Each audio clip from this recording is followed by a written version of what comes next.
આજે હું વાત કરવાનો છું આ વેકેશનની. આ ગયા વર્ષે મેં જબરું કામ કરી નાખ્યું તે મારા શેઠ કે જો અમેરિકા ફરી આવો 2 જણા. તે પછી આયા અમે તો 1000 રૂપિયા લઈને કેનેડાના અમેરિકામાં ફરવા.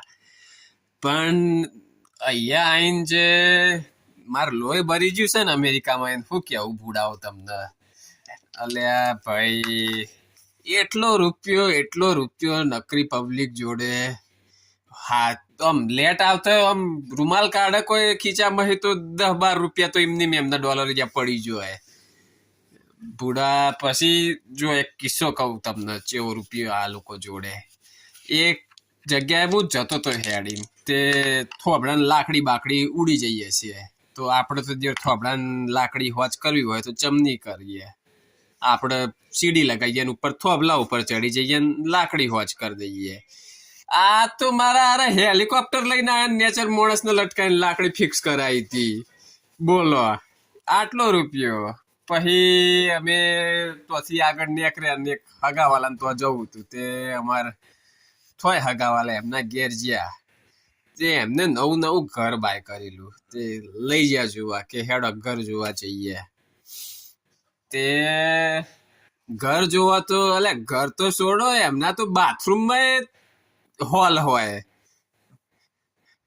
નાવાનું ને બધી તો જગ્યા અલગ, બાથરૂમમાં હોલ હોય એમના. તો આપડે તો ઘરમાં હોય, એમના તો બાથરૂમમાં હોલ. હાબુ ફૂલથી લપસીને પડી જાય તો કિલોમીટર દૂર તો હાબુ રગડીને જતો રે, લેવા જવું પડે એવું. પછી મેં કીધું હગા તમારે ઘર તો બહુ મોંઘું છે, જબરો ખર્ચો કર્યો છે. તે કે આ તો અમે કોઈ ખર્ચો નહીં કર્યો. એમના હગાએ તો પાહો એમની છોડીને લગ્નમાં $11 લાખ ફૂંકી માર્યા.